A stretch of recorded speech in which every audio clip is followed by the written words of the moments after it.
Est-ce que vous savez ce qu'est le Happy Mail? On pourrait traduire ce mot par joyeux courrier en français. Déjà, ça nous apprend que ce n'est pas une façon originale d'envoyer une facture puisque ça sous-entend que c'est un courrier qui fait plaisir à ses destinataires. En fait, il s'agit d'un courrier créatif le plus souvent qui renferme deux petits cadeaux destinés à faire plaisir à nos correspondants. Les petits cadeaux, ça peut être un sachet de thé, des gourmandises, mais aussi des petites affaires de scrapbooking qui feront plaisir à notre entourage. Et c'est un Happy Mail que je vous propose de réaliser aujourd'hui. Bonjour, je m'appelle Nelly et toutes les semaines, je vous offre des tutoriels, conseils et astuces pour développer votre créativité tout en vous amusant. Pour réaliser ce Happy Mail, j'ai utilisé la collection Élégance naturelle de chez Stampin' Up et plus particulièrement cette jolie feuille qui est d'un côté rose et de l'autre blanc et grise. Dans cette feuille qui est originalement de taille 30,5 par 30,5, je vais tailler un rectangle de 15 par 29,5 cm. Je vais ensuite la plier à 1 cm, 10,5 cm, 20 cm et 29,5 cm.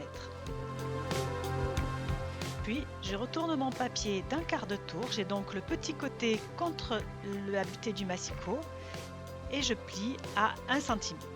Et comme toujours, je marque bien tous mes plis avec mon plioir, ça me rend vraiment la tâche beaucoup plus facile par la suite pour le collage. Voilà ce que ça donne. Je vous montre ensuite sur l'écran ce qu'il faut enlever comme papier. Vous voyez, c'est la petite bande en bas sur les deuxième et troisième panneaux. En fait, nous sommes en train de construire une pochette parce que le Happy Mail, comme c'est rempli de petits cadeaux, il faut pouvoir cacher nos petits cadeaux à l'intérieur de l'enveloppe. C'est ça qui fait tout le charme de ce genre de joyeux courrier. Je taille ensuite en biseau les extrémités de ma languette de collage et je vais pouvoir la coller sur ma base de cartes. Avant ça, avec une perforatrice cercle, je vais faire un petit trou pour pouvoir attraper plus facilement ce que je vais glisser à l'intérieur. Retrouvez toute la liste du matériel que j'ai utilisé ainsi que toutes les mesures de ce projet sur mon site internet lesatelierdesnelly.fr. C'est ce que l'on obtient, une pochette sur la gauche et une partie libre sur la droite. Je vais encore créer encore plus de pochettes et pour cela je vais découper deux rectangles de papier cartonné et un rectangle de papier imprimé. Mon premier rectangle de papier cartonné mesure 8,5 par 14 cm. Ce sera la base de la carte que je glisserai dans la pochette. Mon deuxième rectangle de papier cartonné mesure 6,5 par 11,5 cm.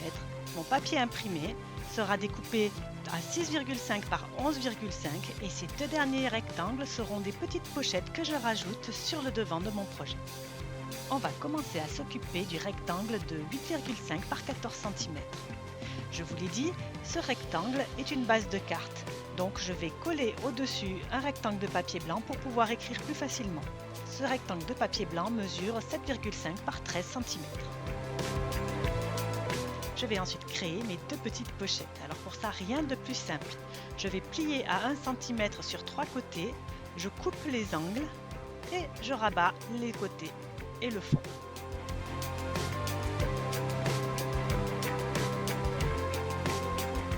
Voilà, ma petite pochette est prête à être collée. Celle-ci va venir sur le devant à gauche.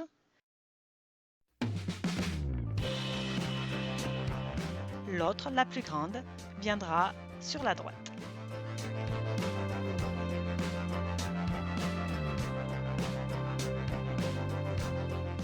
Mais on la fabrique exactement de la même façon. On plie sur 3 côtés, on coupe les angles et on replie vers l'intérieur et on colle.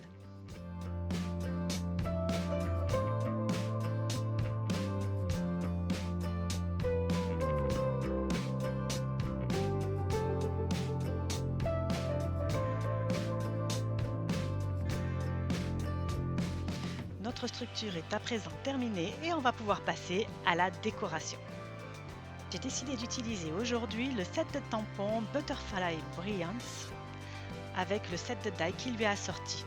Ce set de tampons, je vous l'avais déjà montré, vous savez comme il est beau.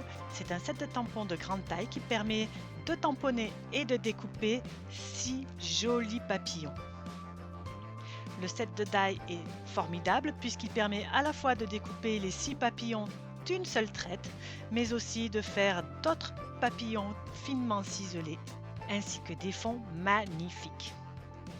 J'ai tamponné mes papillons avec une encre brune dune et je les découpe d'un seul coup. On obtient ces jolis die cut.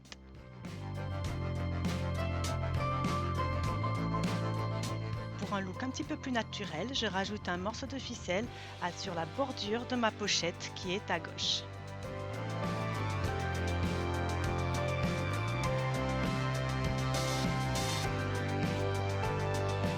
Je vais ensuite coller un papillon juste au-dessus de cette bordure.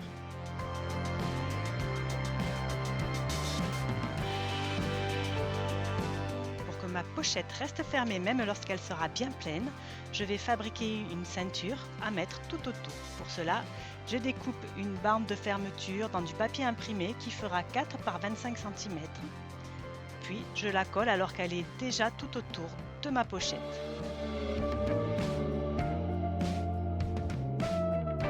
Je vais finir par la décorer avec la même ficelle que j'ai mise à l'intérieur et avec un de ces jolis papillons que j'adore et que j'ai découpé tout à l'heure.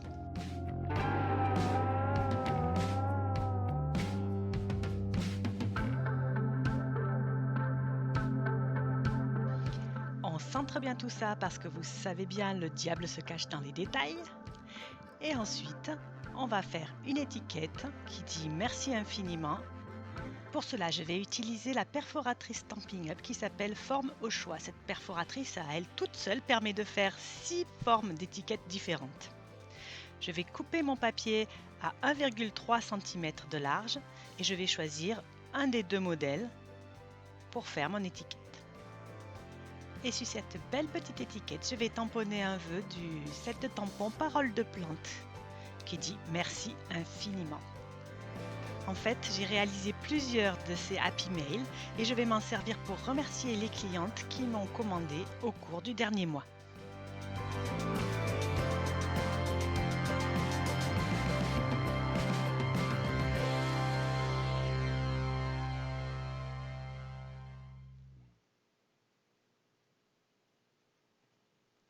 Voilà ce que ça donne tant que ma petite pochette est complètement vide. Et voilà ce que ça donne lorsque ma petite pochette sera remplie de tous les petits cadeaux que je veux offrir.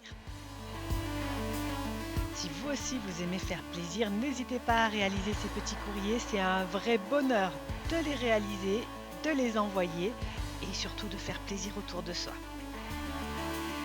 Je vous retrouve la semaine prochaine pour un nouveau tuto vidéo scrapbooking ou carterie. Alors on se dit à très vite. Au revoir.